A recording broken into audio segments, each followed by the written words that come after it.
Cerita berawal di sebuah tempat terpencil di mana pemeran utama dari film ini bernama Bob Lee Swagger yang tinggal bersama istri dan anaknya. Suatu hari diceritakan saat Bob sedang berburu, dia tidak sengaja melihat seekor serigala yang terkena sebuah jebakan dan membuatnya tidak bisa berjalan. Karena di sana serigala adalah hewan yang dilindungi, kalau di sini istilahnya sama kayak harimau, so Bob memutuskan untuk menolong hewan tersebut. Namun gak berselang lama, datang dua orang pemburu lain yang mengaku kalau serigala itu adalah hewan buruan mereka. Kedua orang itu lalu mencoba untuk menyerang Bob. Namun, Bob dengan pengalamannya sebagai seorang marinir dapat dengan mudah melumpuhkan kedua pemburu itu.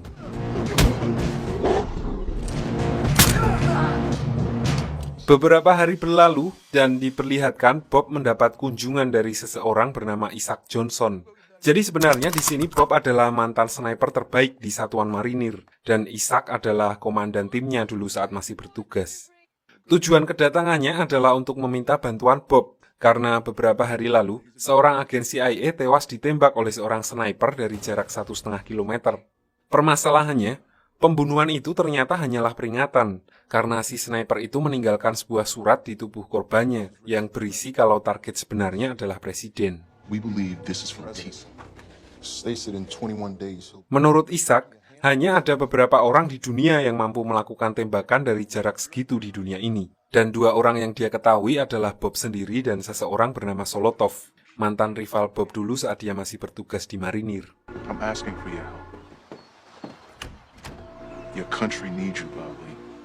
Jadi diceritakan dulu, Bob dan sahabat baiknya yang bernama Donnie ditugaskan untuk mengintai Solotov. Namun karena saat itu Bob keliru membaca situasi, akhirnya membuat dia dan Donnie terlihat oleh Solotov. Saat itu Donnie akhirnya tewas tertembak di bagian dada, sedangkan Bob terkena di bagian kaki yang akhirnya membuatnya pensiun dan masih merasa bersalah atas kematian sahabatnya. Di lain sisi diperlihatkan seorang agen FBI bernama Memphis memendam rasa ingin pipis yang sedang menjalankan misi untuk bertemu dengan seorang intel Rusia yang rencananya akan memberikan sebuah informasi penting untuknya. Namun begitu mereka masuk, dari arah berlawanan ada juga agen-agen dari Homeland Security yang justru bertujuan untuk menangkap intel itu. Sebelumnya saya jelasin dulu buat adik-adik siapa tahu ada yang masih belum mengerti. Jadi di Amerika sana, jauh, pihak berwajib itu ada macam-macam, misalnya FBI, CIA, DEA, Homeland, dan lain-lain. Nah, FBI itu perannya seperti Intel tapi di tingkat nasional, sedangkan Homeland itu semacam Densus 88 yang ngurusin kasus-kasus terorisme dalam negeri di Amerika. So, di sini agen Memphis nggak bisa berkutik karena secara wewenang, Homeland Security lebih tinggi dari FBI. Namun sebelum Intel itu dibawa pergi, dia sempat mengatakan sebuah kode untuk agen Memphis, yaitu Diamond Are Forever. Apa maksud dari kode itu? Dia juga masih belum tahu ya, apalagi saya. Kembali ke Bob, di sini diperlihatkan dia datang menemui Isaac dan satu lagi temannya yang bernama Payne. Bob yang akhirnya setuju untuk membantu Isaac menangkap Solotov, diberikan brief awal tentang titik kemunculan presiden, update profil tentang Solotov, kemungkinan senjata yang dia gunakan, dan foto terbarunya yang nggak kelihatan jelas juga bentuknya. So, di sini Bob yang masih punya waktu beberapa hari sebelum hari H, meminta izin untuk mempelajari lokasi dan spek senjata yang digunakan Solotov untuk memperhitungkan kemungkinan lokasi dan jarak tembak yang akan digunakan oleh Solotov.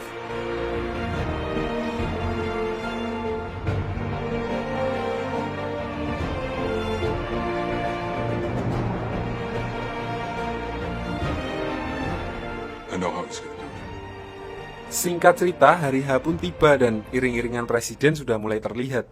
Bob yang memantau dari kejauhan, tiba-tiba saja ditelepon oleh Payne yang mengatakan kalau dia tidak menemukan Solotov di lokasi yang sudah diperhitungkan sebelumnya. Dalam keadaan panik, Bob lalu mengkalkulasi ulang semuanya dan ternyata dia keliru memperhitungkan langkah Solotov. Sambil berlari, dia lalu memberitahukan Payne bahwa kemungkinan Solotov ada di lokasi kedua. Namun begitu sampai di sana, Bob hanya menemukan setup sniper di ruangan itu dan tidak melihat targetnya ada di sana. Di saat yang bersamaan, begitu Bob sampai di ruangan itu, tiba-tiba terdengar tembakan dan muncul berita kalau Presiden Amerika telah tertembak. Masih bingung dengan keadaan sekitar, tiba-tiba seorang polisi yang entah dari mana muncul di sana dan mencoba untuk menembak Bob. Disinilah dia baru menyadari kalau selama ini dia telah dijebak oleh Isaac dan juga Payne. Untungnya polisi tersebut kurang begitu gercep dan Bob berhasil menghindari tembakannya dengan melompat keluar jendela. Namun aksinya itu membuatnya tidak bisa kabur dan akhirnya tertangkap oleh Memphis yang kebetulan berada di sana dan dibawa ke rumah sakit. Singkat cerita, Bob akhirnya dimasukkan ke penjara sambil menunggu persidangannya. Di dalam, dia sempat diganggu oleh beberapa napi. Walaupun mampu melawan mereka, namun mau bagaimanapun dia tetap kalah jumlah. Dan di tengah pertarungan itu, muncul seorang napi lain yang terlihat berkuasa di sana. Dia mengatakan kalau Bob berada di bawah perlindungannya. So, mendengar hal itu, napi-napi tersebut bubar dan menghentikan pertarungan. Orang itu memperkenalkan dirinya sebagai seorang mafia Rusia bernama Alex. Di sini dia ingin berterima kasih kepada Bob karena telah menembak mati Presiden Ukraina yang mana hal itu sebenarnya telah lama diinginkan oleh orang-orang Rusia. Bob akhirnya mengetahui kalau ternyata tembakan itu tidak mengenai Presiden Amerika melainkan Presiden Ukraina, yang artinya Isaac dan Payne bermain kotor dan bekerja sama dengan pihak luar untuk membunuh Presiden Ukraina dengan memanfaatkan Bob sebagai kambing hitam.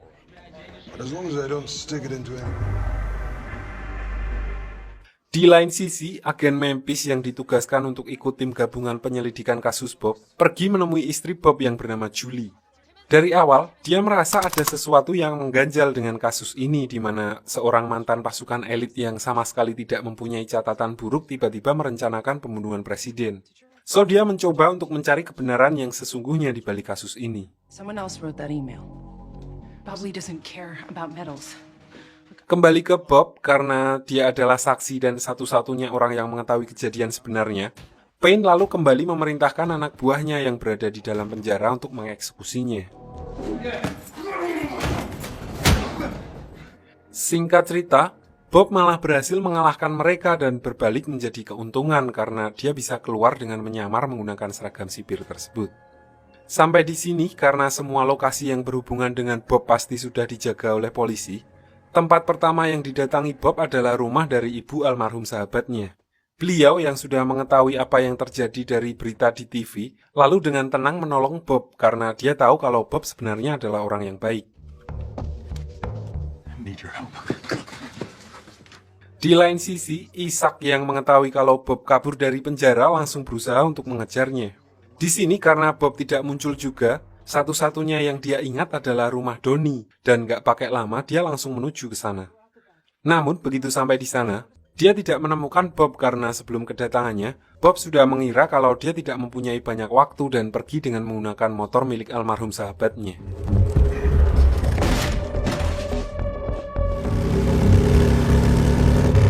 Singkat cerita, malam pun tiba. Diperlihatkan Bob yang menelpon istrinya sambil diam-diam mengintai dari kejauhan melalui teropong.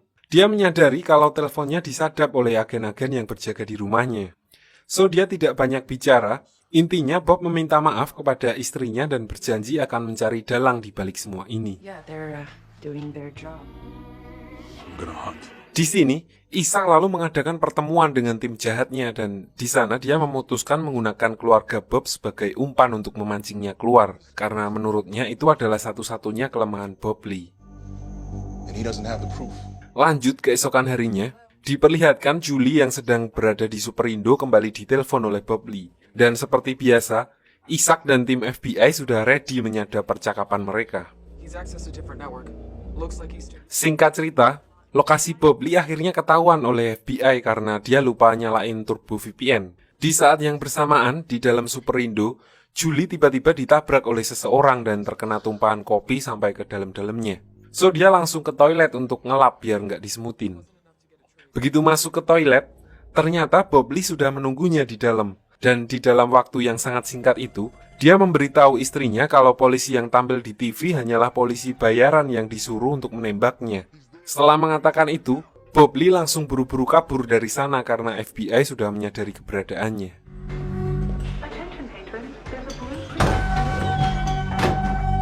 Singkat cerita, setelah mendengar informasi yang diberikan Bob Lee, Julie lalu memutuskan untuk meneruskannya ke agen Memphis, satu-satunya orang yang menurutnya bisa membantunya mencari kebenaran atas kasus ini. So, dengan berbekal informasi itu, Malam harinya, agen Memphis mencoba untuk mendekati polisi bayaran tersebut di sebuah bar untuk menggali informasi. Dan bener aja, di sini dia merasa aneh karena cerita dari polisi itu pelin-pelan. Memphis akhirnya terus terang dengan tujuannya dan berjanji akan memberikan perlindungan kalau dia mau menceritakan kejadian yang sebenarnya. Namun di sini polisi itu tidak yakin dan akhirnya pergi meninggalkan Memphis tanpa mengatakan apa-apa. Lanjut, Payne yang khawatir kedoknya akan terbongkar, lalu memutuskan untuk menculik polisi suruhannya dan akhirnya menghabisinya. Hal itu dilakukan untuk menghilangkan jejak dan saksi potensial yang bisa membongkar kejahatan mereka. Keesokan harinya, diperlihatkan Bob yang pergi menemui teman lamanya, seorang pembuat anggota tubuh palsu di rumah sakit veteran. Di sini dia meminta untuk dibuatkan tulang titanium yang bernomor seri sama dengan miliknya. Walaupun awalnya menolak, karena Bob ini adalah buronan, namun mengingat jasa-jasanya, dia akhirnya memberikan apa yang diminta Bob Lee.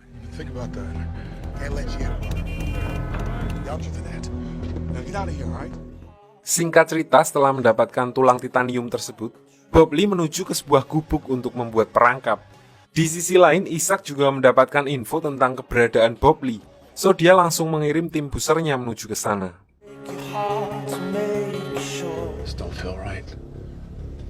Begitu sampai di sana, ternyata Isaac dan timnya hanya menemukan gubuk kosong. Yang tidak mereka tahu, Bob Lee sebenarnya sudah mengincang mereka dengan senjatanya dan menembaki mereka dari kejauhan. Isaac yang melihat ada senjata nganggur, langsung mengambilnya dan mencoba untuk balas menembak.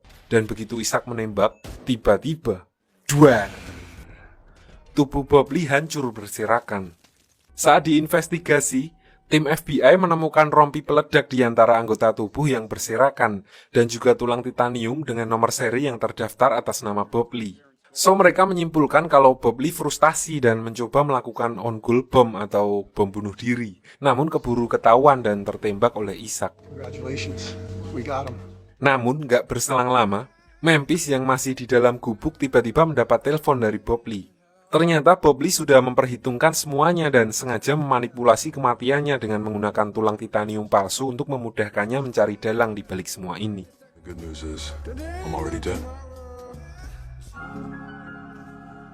Beberapa hari kemudian, Payne menghampiri Memphis di kantornya.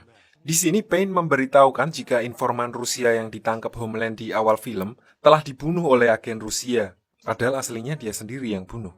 Merasa ada yang janggal, di sini Memphis menjadi curiga apakah kematiannya ada kaitannya dengan kasus Bob. Namun Payne menyangkalnya dan dia mengajak Memphis untuk bertemu di suatu tempat untuk menjelaskan masalah tersebut. Cerita lalu beralih ke upacara pemakaman Bob Lee. Di sini Isaac yang sedang bersama dengan rekannya yang bernama Mitchum, mereka menyadari kalau Ibu Donnie telah mengetahui konspirasi yang mereka buat.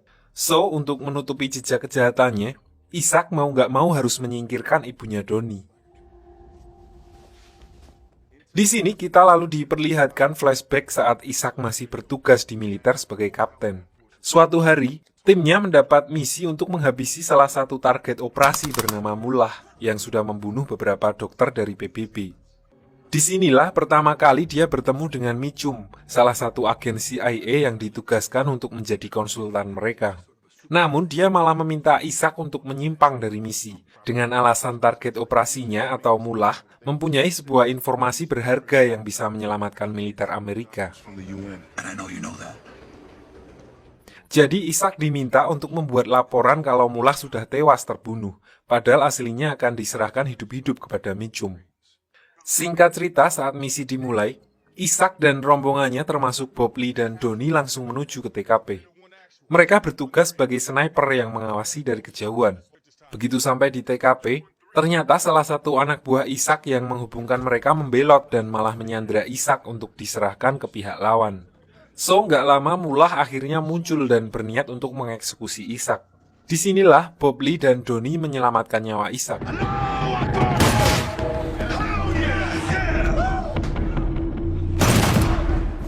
Keesokan harinya setelah misinya selesai, karena Isaac telah gagal membawa Mullah, maka Isaac diberhentikan untuk memimpin ekspedisi tersebut.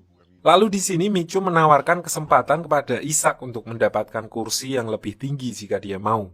Maksudnya jabatan tinggi gitu. Di sini mulai terlihat kenapa Ishak bisa masuk ke dalam lingkaran kejahatan.